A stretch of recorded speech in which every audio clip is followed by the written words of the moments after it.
భక్తి. గురుగారు, తర్వాత మీ జీవన ప్రయాణంలో మీకు అంటే మీ జీవితంలో మర్చిపోలేని ఆధ్యాత్మిక అనుభూతి ఏమన్నా కలిగిందా?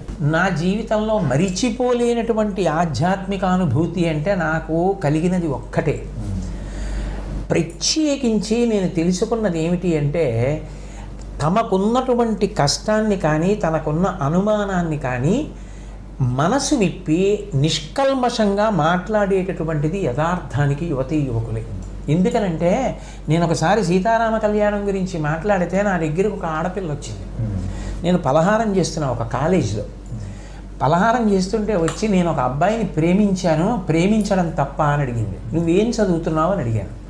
నేను ఇంటర్మీడియట్ సెకండ్ ఇయర్ చదువుతున్నాను అంది. నువ్వు కాసేపు కూర్చో, పలహారం చేసి వస్తానని నేను ఆ పిల్లతో ఆ వయస్సులో ఎందుకు చదువుకోవాలి, తల్లిదండ్రులు ఎన్ని ఆశలు పెట్టుకుని ఉంటారు అవి చెప్పాను. ఆ అమ్మాయి 4 ఏళ్ళు పోయాక నా దగ్గరికి వచ్చింది. నేను గుర్తుపట్టలేదు యథార్థంగా. ఆ అమ్మాయి నా దగ్గరికి వచ్చింది, మీరు ఆనాడు ఆ వయస్సులో ప్రేమ గురించి ఆలోచించడం ఎంత తప్పో చెప్పారు.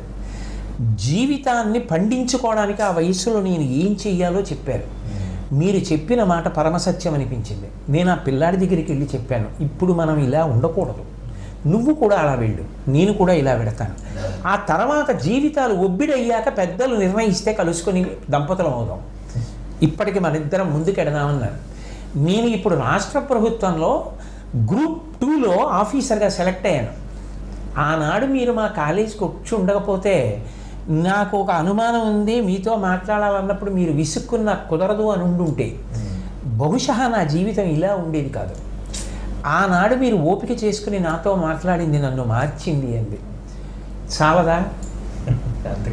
నా వల్ల ఒక్క జీవితం ఒబ్బిడైంది చాలు, నా జన్మకి సార్థక్యం, మా అమ్మ పొందిన ప్రసవ వేదనకి సార్థక్యం. అటువంటివి ఎన్నో, అవన్నీ మధురానుభూతి.